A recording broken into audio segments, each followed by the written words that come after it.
네, 두 번째 시간입니다. 창세기에서 너는 땅의 흙에서 났으니 네 근본된 토지를 경작하다가 흙으로 돌아가라 라고 하셨고, 뱀에게는 너는 종신토록 흙을 먹을지니라 라고 병하셨으나 생명의 부활과 심판의 부활이 있으니 영원이신 하나님은 산자와 죽은 자를 자기 앞에 세우고 최후의 판결을 하시는 절대자라는 것을 성경이 여러 방면으로 기록을 해놓고 있어요. 혈통과 육종과 사람의 뜻으로 흙에서 난 티끌 인생은 아담 자손으로 태어난 사람이고, 그 누구도 예외 없이 종신토록 수고하여 얻은 티끌에서 난 것들을 먹으며 밭을 갈아서 땅을 갈아서 채소를 내서 먹으라 이렇게 하셨죠. 티끌에서 난 것들을 먹으며 살다가 티끌로 돌아가는 것이 조물주 하나님께서 정하신 절대 법칙입니다. 이런 인생들에게 복음대로 속사람이 하나님의 새로운 피조물로 다시 낳은 바 되어서 생명이신 주님의 살과 피를 먹고 마시며 살다가 영생하시는 하나님께로 돌아가게 하려고 주의 성령께서는 계속 복음을 전파하시는 중입니다. 주님의 살과 피를 먹으라 라고 하는 것은 영과 생명의 말씀을 먹고 성령을 마셔라 그 말이에요. 그건 모두 복음 전파를 통해서 전파되는 말씀을 마음으로 받아들여야, 위로부터 난 사람들은 신령한 식물을 먹을 수가 있고 신령한 음료를 마실 수가 있는 것이고, 아래에서 난 사람은 당연히 흙에서 티끌에서 난 것을 수고해서 본인이 수고해서 먹는 거예요. 그런데 복음은 너희가 수고할 것 없이 예수님께서 다 이루는 사실을 너희는 다만 믿음으로 받아먹고 믿음으로 마시면 된다라는 거예요. 이제 그 큰 차이예요. 주님은 하늘 아버지께로부터 세상에 보내심을 받아오셨고 복음을 증거하시다가 복음을 믿은 지지자들을 이끌어 함께 하늘 아버지께로 돌아가는 길이요 운이 되시는 분이며, 그 지지자들을 동일한 아버지의 일을 위하여 세상 만민들에게 보내어 복음을 전하게 하셨습니다. 아버지께로 돌아가실 때가 가까워졌을 때 주님은 지지자들에게 아버지의 집 곧 주의 말씀을 믿은 지지자들을 위한 영생의 초소를 예비하러 아버지께로 돌아가신다라고 예언을 하셨는데, 히브리서에서는 아브라함의 후사들을 위하여 하늘의 한 성을 예비하셨다 이렇게 설명을 했어요. 그러니까 우리는 교회 생활을 해도 위에 있는 예루살렘, 하늘의 예루살렘에 이른 장자들의 교회 생활을 하는 것에 대해서 이상이 밝아져야 되는 거예요. 그러니까 이제 도마는 주님이 어디로 가시는지 우리가 알지 못하는데 어떻게 그 길을 알겠습니까? 라고 질문을 하니까 내가 곧 길이요 진리요 생명이니 누구든지 나로 말미암지 않고는 아버지께로 올 자가 없느니라 라고 단언을 하셨습니다. 구약시대에 끊임없이 희생제물을 제단에 바치고 매년 그 피를 지성소에 뿌렸던 레위기 16장 대속죄일 제사죠. 그것은 하나님의 거룩한 부르심을 받은 이스라엘 백성들의 죄를 없애어 죄를 심판하고 하나님의 얼굴 앞에 나가게 하려는 목적으로 모세에게 보이신 율례를 그분의 몸으로 행하여 율법의 모든 요구를 이루신 것입니다. 율법의 모든 요구를 이룬 육체가 모세라도 이사야라도 아무도 하나님이 요구하신 모든 율법을 다 지켜서 하나님의 영광 이런 육체 하나도 없었다고 그랬어요. 그런데 오직 한 분 예수님만 하나님의 모든 율법의 요구를 이루셨는데, 그게 바로 인자로, 말씀이신 그분이 인자로 오셔서 말씀의 요구를 이루기 위하여 육체로는 심판을 당하심으로 육체로는 죽임을 당하시고 바위 무덤에 장사되셨다가 영으로는 다시 살아나셔서 하늘 보좌 우편에 앉으셨는데, 이것이 주님께서 오시고 인생을 사시고 가신 그 길이라는 거예요. 자, 요한복음 1장 29절, 이튿날 요한이 예수께서 자기에게 나아오심을 보고 이르되 보라 세상 죄를 지고 가는, 우리 번역이 이렇게 했는데 원은 이제 가져가는 그런 말이에요. 하나님의 어린 양이로다. 이제 회복력은 좀 명확하게 표현을 했는데, 이튿날 요한이 예수님께서 자기에게 오시는 것을 보고 말하였다. 보십시오. 세상의 죄를 없애시는, 지고 가는이라고 한 것보다는 세상 죄를 없애시는 분이다. 없애려면 어떻게, 자기가 죄가 되어져서 자기가 심판을 받으면 죄를 심판하는 거단 말이에요, 그것이.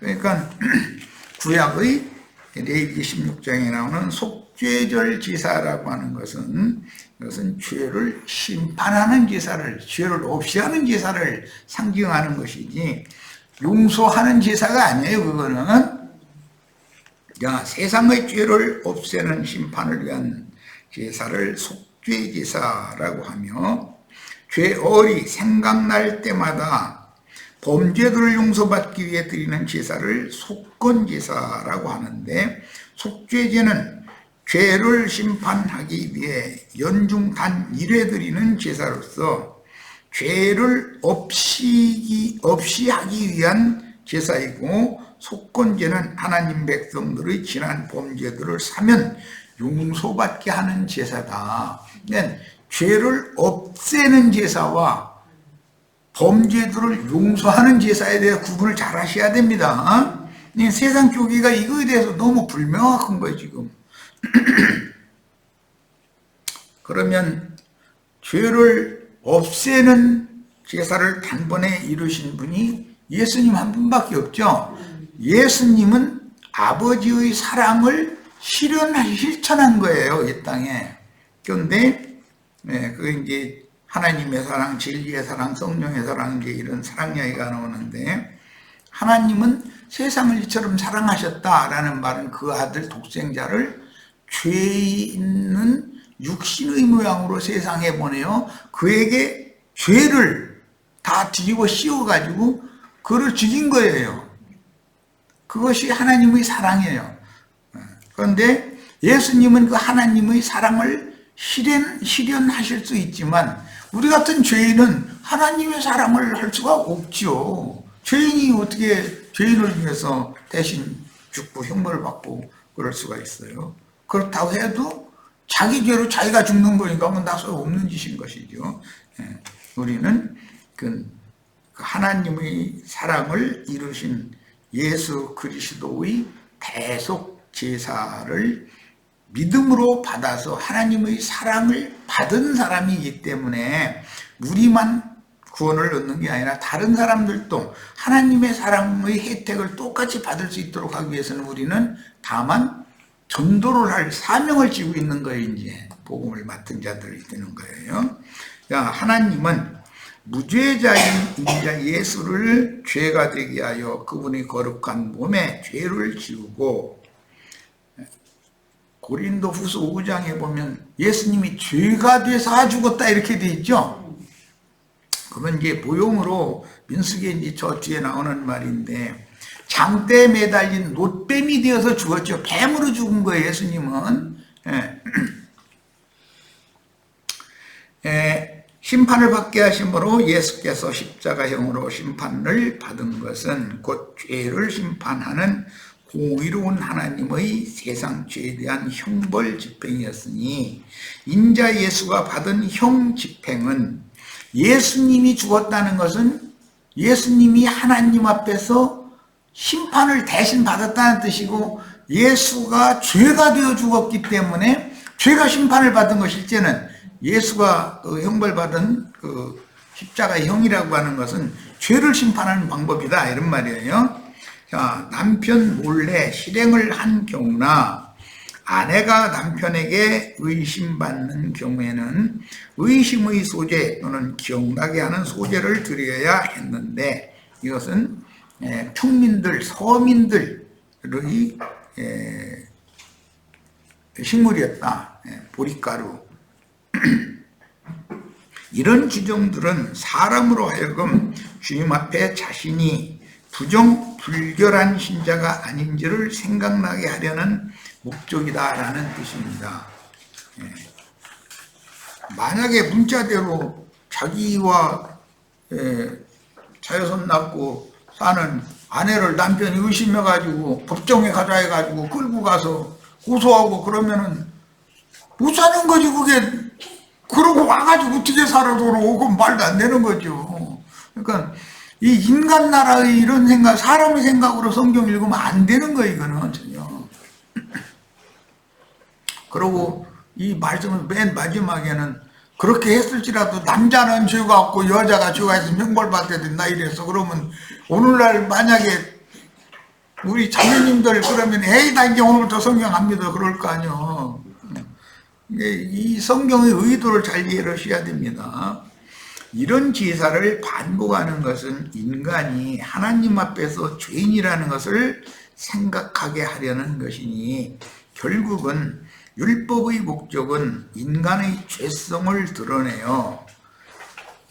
율법을 주신 것은 죄를 심히 죄되게 하고 모든 사람을 죄 아래 가둬놓고 당신도 죄인이고 당신도 죄인이고 다 죄인이다라는 것을 드러내기 위해서 율법을 주신 것이지, 유대인들처럼 율법을 그렇게 자신들의 해석대로 율법 지킨다고 그렇게 한다고 해서 의롭게 된다는 말은 아니란 말이에요. 그러니까 이걸 구분을 잘 하셔야 되겠어요. 양심의 가책을 받고도 동일한 범죄를 계속 인간이 반복하니까 반복해서 다른 짐승을 제물로 삼아서 속죄제사를 매년 하는 거예요. 그러니까 그 속죄제사는 효력이 실제는 없다는 거잖아요. 지난 1년 동안 저지른 죄들을 대속죄일날 제사를 통해서 용서를 받았어. 그럼 내년에는 또 제사를 할 필요가 없어야만 죄가 없어진 것이죠. 죄가 심판받은 것이죠. 그런데 내년에 가서 또 해야 된다. 그 말은 죄가 없어진 것이 아니고 종교 의식화되어졌을 뿐이다. 그런 말이란 말이에요, 지금. 자, 예수는 자신의 한 몸을 단 한 번 대속을 위한 제물로 드림으로, 이건 히브리서 9장, 10장에 아주 소상하게 설명이 되어 있어요. 반복되던 모든 제사를 영원히 단번에 이루셨죠. 완성하고 모든 제물을 대신하셨으니, 제사에는 기본 제사가 번제, 소제, 속죄제, 속건제, 화목제, 기본 제사죠. 이 모든 따로따로 제사를 하는 게 아니라 예수님 십자가에서 죄가 되어져서 죄를 대신 짊어지고 그분이 형벌을 받음으로 인해서 모든 제사가 단번에 딱 이루어져 버렸다 이 말이에요. 그럼 우리는 이것을 믿음으로 받으면 되는 것이다, 그런 말이에요. 하나님은 예수의 죽음으로 아담에게 속한 모든 인류의 죄값을 다 치른 것으로 인정을 하셨으니, 이런 법의 제정자가 하나님이기 때문에 인생들은 법을 지킬 의무를 질 뿐이지 인생들이 법을 멋대로 고치거나 제정하거나 그런 게 아니잖아요. 하나님의 법에 의해서 모든 게 이루어지니까 하나님이 정한 법칙이다. 죄인들이 범죄했으면 죄인들을 다 죽이면 그뿐이에요. 영원한 형벌에 처해버린 그뿐이에요. 그런데 하나님은 그렇게 하지는 않고 한 분 무죄자인 예수님에게 죄가 되게 하사, 못뱀이 되게 하사 주겠다 이거예요. 그래가지고 너희 모든 죄를 무죄자인 예수가 대신 짊어진 사실을 믿어라. 믿으면 나는 너희를 의롭다 한다. 이것이 하나님이 정한 법칙이다 이거예요. 예. 그러니까 하나님의 말씀에 따라서 구원을 얻는 것이지, 내가 무슨 아니야 예수님이 무슨 내 죄를 대신 지고 죽을 수가 있어. 내가 죄를 없이 하기 위해서 오늘부터 선한 일 이렇게 좀 많이 좀 하고 뭐 돈 열심히 벌어서 이렇게 부제사업도 좀 하고 다 좋은 일이나 그렇게 하는 일이 나의 영혼의 구원의 방법은 아니다 이거예요. 뭐 부제사업 뭐 이렇게 하는 것이 나쁘다는 걸 말하는 게 아니에요. 다 하면 좋죠. 그러나 그것이 구원의 길은 아니다 그 말이에요. 그것은 무죄하신 예수가 모든 죄인들의 모든 범죄를 대신 지고 주고 그 값을 대신 갚게 하셨는데 이런 걸 보고 대속제사다 그러고 인자 예수가 드려진 상태는 대속제물로 드려진 거단 말이야. 그래서 한 몸을 예비하셔고 히브리서 10장 나오는 말이에요. 그 한 몸을 단번에 드리게 하심으로 영원한 속죄를 이루셨다 이렇게 돼 있어요. 히브리서에 보면. 자, 예수께서 죽으실 때 첫 아담의 세계는 끝났으며 예수가 죽으면 죄가 심판받은 거예요. 죄를 심판하는 것은 예수 안에 죄를 몽땅 뒤집어 씌워서 죄를 예수 안에 가두고 예수를 심판하면 사실은 죄가 심판받은 거단 말이에요. 하나님의 방법이다 이것이. 육체로는 죽임을 당하여 바위무덤에 장사되신 예수의 부활과 승천으로 둘째 아담의 새 세계가 시작이 되었으니 이것이 회개하고 복음을 믿는 자들을 죄와 세상과 율법의 저주로부터 참제자들을 구원하신 참제자들은 누구죠? 예수님이 이루신 사실을 믿은 사람들을 말하는 거예요. 구원하시는 능력인 복음의 핵심입니다. 구약시대의 짐승제사는 범죄들이 생각나게 하여 혈과 육으로 난 인생들의 본성과 본질을 드러내어 심판하려는 목적이며 율법은 죄를 드러내고 죄를 심판하는 것이 율법의 목적이에요.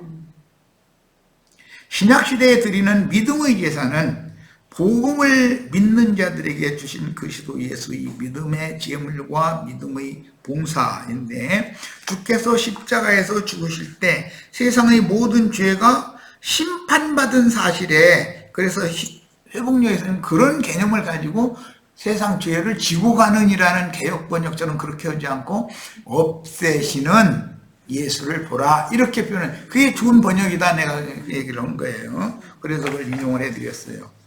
자, 양심의 가책을 받을 때마다 후회하지만 모든 범죄를 사하시는 주님께 자신의 죄과를 자백하고 그분께 용서받지는 않는 제사는 다만 죄과를 생각하게 하는 제사이지 전에 지은 범죄들을 단번에 없이하고 용서하시는 완전한 제사가 아니다. 근데 율법 제사라는 건 불완전하니까 내년에 또 해야 되고 불완전하니까 내년에 또 해야 되고 그런 것이죠.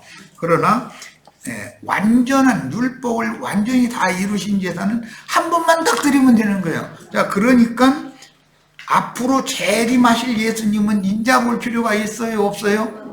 없어요.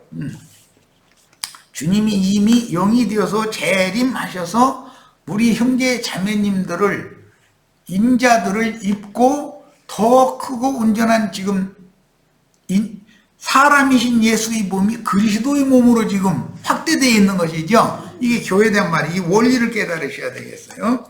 그러므로 구약시대의 회개처럼 재에 앉아 티끌을 뿌리면서 겉옷을 찢고 가슴을 치며 우는 율법 행위를 할 것이 아니라 자신의 많은 범죄들을 유발한 마귀의 산 인격인 죄는 내 육체 속에 거하죠.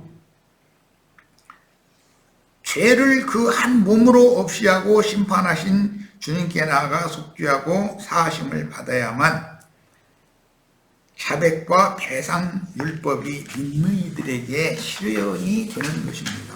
그러니까 믿음의 법이 아니고서는 율법에 자기 죄를 자백하고 배상하라고 그랬어요. 그런데 자기 죄를 자백하고 배상을 한 번 했는데 내년에 또 하고 그것도 또 한 해가 지나가면 또 해야 되고 그럼 그것은 하나님의 말씀이 이루어진 상태가 아니잖아요.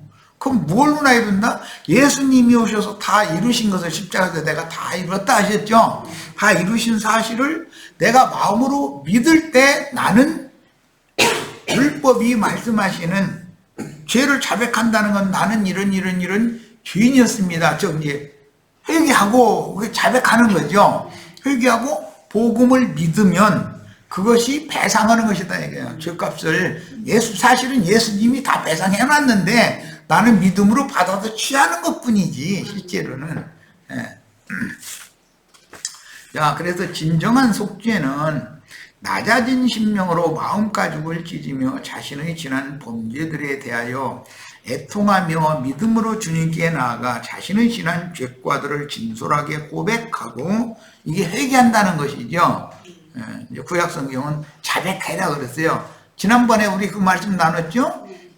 죄인들이 자기가 범한 죄를 자백하고 누구한테? 당사자한테. 최종적으로는 당사자가 죽었을지라도 하나님께는 속일 수 없으니까 하나님 앞에 이거 다 물어내야 된다는 말씀 나눴어요.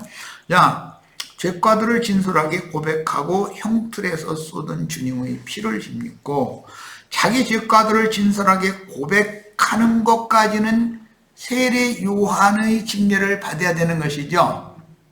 세례 요한에게 나아가서 세리와 창조와 모든 죄인들이 자기 죄를 자백하고 세례를 받았다는 거잖아요. 자, 자백하고 세례를 받은 것이 끝이 아니에요. 이제 믿어야지. 누구를? 세상 죄를 지고 가실, 없이 하실, 심판하실 예수, 그분만이 나의 모든 죄들을 없애시고 용서하실 수 있는 분이다라는 사실을 그 다음에 믿어야 돼요. 이게 요한에게 가서 자기 죄들을 자백하고 침례를 받았으면 예수님께로 다시 나아가서 믿어야죠. 이렇게 하는 거예요.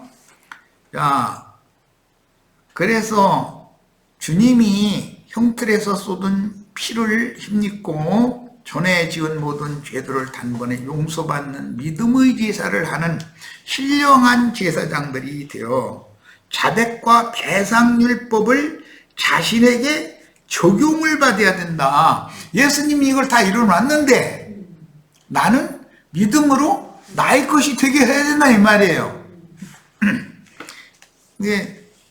예수님은 율법을 다 이뤘어요. 사람은 율법을 다 이룰 수 없어요. 하나님의 사랑을 행할 수가 없는 거니까. 인간은 죄인이니까.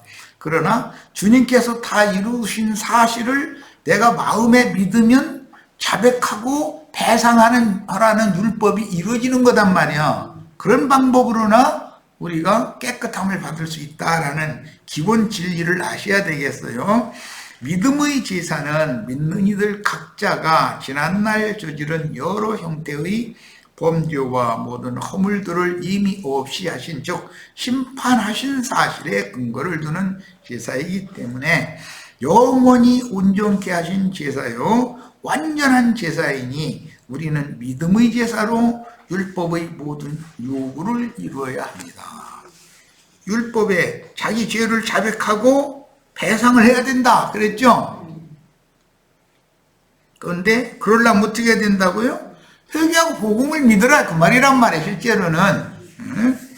자, 이 믿음의 기초가 확실함에도 영적 생명이 어릴 때, 즉 속사람의 생명이 어릴 때는 혈육의 마음, 즉 육체, 육신이라고 그러는데 내 육체 속에는 선한 것이 거하지 않고 죄가 거한다. 그런데 내 육체라고 한 말이 내 속에 이제 죄가 거한다. 내 육체 속에서는 죄가 왕노릇한다. 이렇게 이제 로마서 7장에 보면 여러 가지 표현이 나왔어요. 자, 그래서 나의 육체, 육신을 지배하는 죄가 여전히 세상과 세상에 있는 것들을 통해서 미혹하여 나의 혼을 미혹한다 이 말이에요. 범죄하게 하고 죄에게 져서 범죄하면 내가 죄에게 져서라는 것은 나의 혼생명이 나의 자아가 져서 죄에게 져서 범죄하면 걔가 즉시로 범죄를 하라고 유혹을 해놓고 나서는 범죄 딱 하고 나면은 딱 돌변해가지고 거룩한 율법에 걸어서, 하나님의 말씀 율법에 걸어서 송사를 한다 이거예요. 그러면 하나님은 거룩한 법을 선포를 하셨는데, 율법이잖아요. 하나님 법이잖아요. 법대로 해야 되잖아요. 죄인을 심판할 수밖에 없는 거예요. 이런 방법으로 죽인다 이거예요, 모든 영혼을. 그런데 예수님이 오신 것은 죽을 수밖에 없는 영혼을 살리러 오신 것이다. 이 복음을 이해를 잘 하라는 거예요. 마귀는 어떤 방식으로 영혼을 죽이고 예수님은 어떤 방법으로 영혼을 살리는지, 이걸 구분을 잘 하셔야 돼요. 장성한 신자들은 그때마다 영원한 효력이 있는 그리스도의 피를 힘입고 믿음으로 때를 따라 돕는 은혜를 받기 위해서 담대하게 은혜의 보좌 앞에 다시 나아가 속건을 위한 속죄 제사를 다시하여 연약함으로 저지른 범죄들을 자백하고 다시 용서받고 씻어서 믿음으로 그 영혼의 정결함, 신앙의 정절을 계속 지켜야 된다 말이야. 그래서 자기 죄를 자백하고 배상하라는 율법에 이어서 지금 여인을, 자기 부인을, 아내를 의심하는 법이 나온 거예요.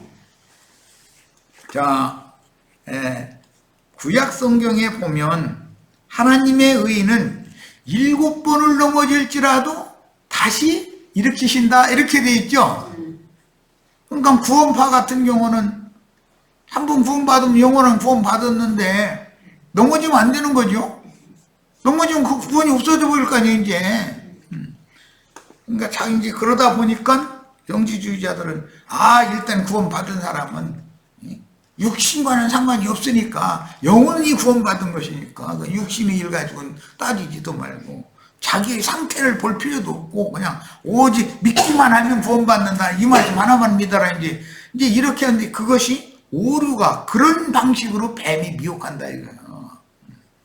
자, 믿음의 기초를 튼튼하게 닦은 후에 그 분명한 믿음의 터 위에 자신을 건축하는 것이 곧 주님의 몸을 자라게 하는 하나님의 일에 동참하는 것이요, 교회로 세워지는 것입니다. 교회가 바로 이생의 천국이고, 교회에서 이기는 자들이 영원한 하나님의 낙원, 영원 세계의 천국으로 가는 방법은 교회 생활에서 혼의 구원을 이루고 그동안에 영의 몸이 덧입혀져 가지고 이 육신의 장막을 벗고 나면 이제는 육의 껍데기는 벗어버리고 신령체를 입고 영생하게 되는 거, 이렇게 다 만들어져야 된다는 거예요. 둘째 시장 너머의 지성소에 계신 하늘 아버지께로 들어가려면 반드시 둘째 시장으로 예시된 주님의 찢김당한 육체는 예수님의 자아인데, 이것을 지나야 한다. 이것을 지나는 이야기는 잡히시던 밤에 기도를 하셨었죠. 제자들은 주님 기도를 하는 동안 졸고 잤다고 그랬는데 주님이 기도를 하셨어요. 그 기도 할 수만 있으면 이 잔을 내게서 지나가게 해달라고 하셨지만, 결국은 이것이 아버지의 뜻이면 내가 순종하고 받겠습니다 라고 자기를 부인했죠. 이것이 찢김당한 육체라는 의미단 말이에요. 그것이 우리 형제 자매님들도 복음을 믿는다라는 말은 결국은 옛사람의 육적 자아를 부인하지 않으면 복음이 믿어질 수가 없는 것이죠. 그거는 있을 수가 없죠. 복음을 믿음으로 주님과 연합되어 함께 십자가를 거쳐 무덤을 지나 영으로는 살리심을 받고 함께 승천하는 사흘길을 걷는 생명의 체험을, 이 생이 끝나도록 광야교회라는 것은 사흘길씩 이렇게 앞으로 나가는 거죠. 우리가 지금 육신의 장막을 입고 이 생에서 교회 생활을 하는 것은 사흘길을 반복하는 거다. 십자가의 체험, 장사 체험, 부활 승천 체험, 이게 반복되는 거예요. 자, 그것이 광야의 훈련으로 상징이 됐어요. 민수기.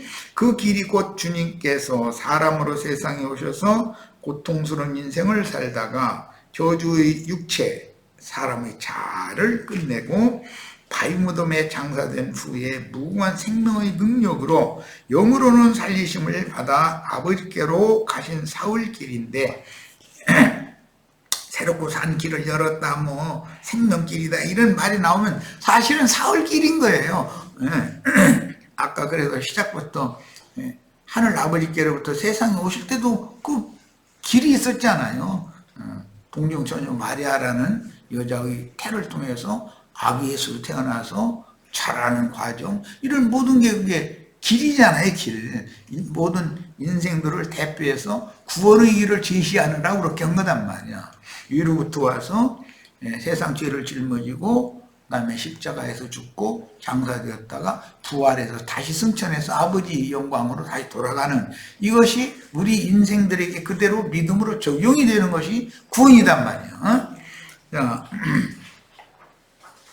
그래서 주님과 동일한 길로 주님의 인도를 따라 가지 않는 한은 그 누구도 하늘 아버지께로 돌아갈 수가 없다. 그러니 믿음으로 저주를 짊어진 고통스러운 인생을 살다가 저주의 결국인 형벌을 받는 십자가의 죽음과 죽음 너머의 세계인 장사를 거쳐 무궁한 생명의 능력으로 부활하신 주와 연합하여 뭘로? 믿음으로나 연합이 되는 거예요. 물리적으로 남편과 아내가 연합을 하는 것은 그건 상징이요. 그거는 전부 표상이지. 실제로는 그리스도의 성령을 나의 심령에 인간들은 받아들여야 되는 것이죠. 아내는 남편을 받아들여야 되는 것이잖아요. 십자가의 죽음과 죽음 너머의 세계인 장사를 거쳐 무궁한 생명의 능력으로 부활하신 주와 연합하여 함께 영으로는 부활되고 승천하여 하나님 우편에 함께 앉아야 됩니다. 이것이 하늘에 기록한 장자들의 교회의 실현이란 말이에요. 이 모든 과정은 주께서 그 한 몸을 제물로 드려 이미 하나님의 모든 요구를 단번에 이루신 사실에 근거하여, 이 단번에 이루신 것은 십자가에서 요한복음 19장에 보면 내가 다 이뤘다. 하늘 아버지의 모든 그 율법의 모든 요구를 십자가에 다 이룬 거잖아요. 거기에 근거하여 마음의 복음이 믿어질 때 주님께서 이미 이루신 사실들이 자신의 것으로 화합되는 것이며, 믿음으로 영의 살리심을 받은 이후 여전히 각자에게 주신 믿음의 결국 혼의 구원을 이루는 것이 교회 생활이다. 광야교회라는 건 목적이 뭐예요? 영이 거듭난 사람들이 혼의 구원을 이루는 것이다. 자신이 전에 지은 죄들을 생각나게 하는 종교 의례에 드린 제사의 예법과 죄가 되어 세상 죄를 대신 짊어진 그 한 몸이 형벌받음으로 죄를 심판하여 없이 하신 제사의 예법의 성취에 대한 진리를 분명히 인식하여 그 영으로 참 제자들의 심령에 재림하여 확증을 위해 인을 치시는 성령의 인이, 이런 말씀 증거를 들을 때 나의 마음에, 나의 심령에 성령으로 인이 쳐져야죠. 자신이 범한 범죄를 생각나게 해주는 제사는 광야 백성들이 마귀에게 하는 제사였으며, 복음이 바르게 깨달아지고 성경대로 하나님께 대한 회개를 한 성도들이 그리스도 예수께 대한 믿음으로 드리는 제사는 영생하시는 유일한 참 하나님께로 돌이킨 참 제자들의 산 제사요 유일한 구원의 도입니다. 이 말씀은 오늘 우리가 나누는 이 말씀 전에 죄들이 있을 때는 죄들을 자백하고 배상을 해야 된다는 말씀이 앞에 있었어요. 이 말씀이 실현이 되는 이야기를 오늘 사실은 나눈 거예요. 이것이